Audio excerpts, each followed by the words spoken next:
Hey, Liron here, and I want to welcome you to this easy figurative painting tutorial in watercolor. Let's get to it. If you're a bit threatened by figurative painting, one good way to approach it is by using sculptures and statues. And this is a Bargue plate, and I'm going to put a reference in the description box below so you can get that as well. Wonderful painting subject. Let's get started with edges. One of the coolest things about figurative painting, whether it's watercolor or any other medium, is the edges. Now, because we're painting with watercolors, we're truly blessed because watercolor out of all media allows for the most manipulation of edges and definitely the fastest one. You can very easily get a smooth edge, and look at what I've done here. I basically splashed some water in some select areas with my brush. I haven't splashed, I placed it, and what this does is it creates a wet area on paper. When I come back with paint, like you're seeing me doing here, I'm gonna get an instant smooth edge. It's just going to happen without a lot of effort. This is a big part of stepping out of the way, letting the paint do its thing. Let watercolor do the work for you. You do not have to work hard for it. I think true wisdom is in knowing how to get the best result with the minimum effort. And I think, generally speaking, effort today is put on a pedestal that I don't know if it deserves. Effort is a means to an end. If you never get to the end, who cares, right? But if we can get to that end like this, doing wet and wet and letting the water move our paint, this is wonderful. Now, my plan is to establish this area of color, and I'm going to come back in a couple of moments with darker paint because what I want to express is reflected light. So we're going to have a main shadow in the middle, a core shadow, what's called, and then on the left is going to be a little lighter, and it's a beautiful effect. You see it in a lot of places. Now let's talk a bit about edges for a second here. This is what makes figurative painting so wonderful and a great tool to learn and improve your painting skills, especially if you want to work on edges. And why is that? Because what characterizes a human figure is the edges. It is how things either change planes softly, so you'll get a smooth transition, or they have a very harsh transition because of cast light, because of all sorts of strong changes in direction.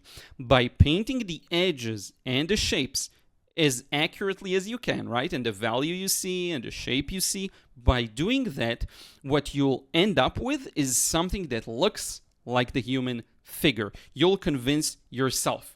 It's gonna look believable. It's gonna look great. And a major part of it comes down to the edges, especially when it comes to figures. This is also true, by the way, for portraits. And here's the wet and wet I talked about. The left is gonna be reflected light. The darkest dark is gonna be the core shadow. Even in portraits, right, where there are a lot of different challenges, still specifically the plane changes, the nose, how it casts a shadow, how some areas are obscured from the light. It creates a variety of, you can see it on my face here, a variety of edges. And that's, to me, one of the biggest characteristics of figurative painting, and is why I love it. I prefer it to portraits.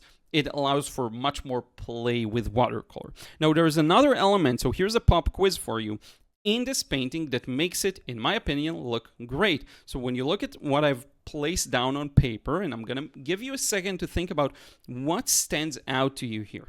We talked about edges, right? And of course, we had the drawing ready to go. We're using a Bargue plate. This is a wonderful painting subject. Look at that. I'm going to pre-wet this area to create a smooth transition right now. You see I'm pre-wetting, and that's going to be a wonderful contrast between a sharp edge that you're going to see to the right and a smooth edge that you're going to see me placing down here.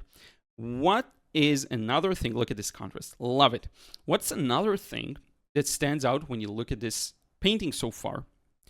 Look at the colors I'm using. So I have two main colors. One would be violet. You can kind of pretty much use Carbazole violet straight out of the tube. And another is going to be yellow, right? I'm continuing with my wet and wet efforts. Remember, watercolor dries much lighter. So you do really well to account for it in your mind and know how dark you should go to get the result you want, right?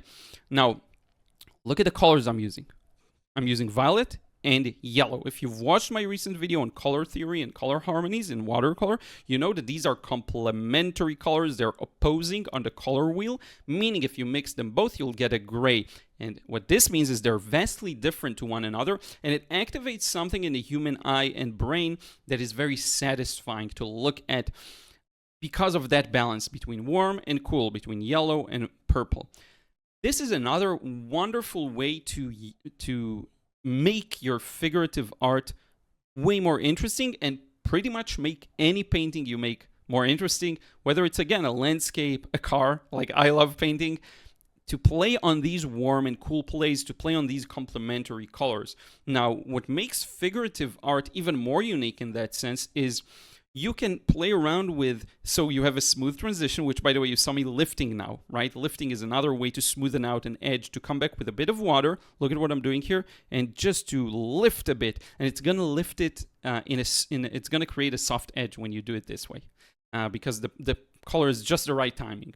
That's another thing you'll figure out with time, how to get that perfect timing to lift, to do wet and wet, all of those good stuff. But specifically with figurative art, there's something fascinating going on with the plane changes. When light turns to shadow, you're given an opportunity to play on the temperatures. So maybe the area that's closer to the light source, in this example, light comes from the right, maybe that area is warmer, because light tends to be warmer, generally speaking, especially natural light. And maybe the area that's more engulfed in the shadow is cooler, right? And I'm using a mild contrast of temperatures because violet, purple it has a bit of red in it, so it's kind of warm. You can push it more to the max. You can use orange and blue. Then you get a really strong contrast. You can use green and red. Play around with it. And I think this is where you get to be a little inventive. This is where you get to decide, okay, how about I paint this with completely different colors to reality? The figure doesn't really have these colors, right? Now, the reality is if you're going to paint a plaster cast or a sculpture, it's going to be white or gray or yellowish, and then the lighting on it will influence it. So if you go to a museum and there's maybe a bit of a cooler light or a warmer light, it's going to influence what the sculpture looks like, right? And the color of the sculpture, is it a bronze, is it a black marble, is it whatever it is going to influence that as well. But even if you go to, there are different groups that do figurative painting you can go to and join, sometimes for free. Even if you go to something like that, look at that beautiful smooth edge on the buttocks. Even if you do that, how about don't use the colors you see? Think about what beautiful colors would work together, or even better, what colors are you curious in figuring out how they work together? Go ahead and do that. See what happens. I think it's a wonderful way to learn for yourself what you like, what colors you like using, what colors you enjoy, what different harmonies you enjoy. It's just a fun way to do that. Now, I'm pre-wetting the background because I want a smooth edge. That's right. And now I'm going to place a color for the background.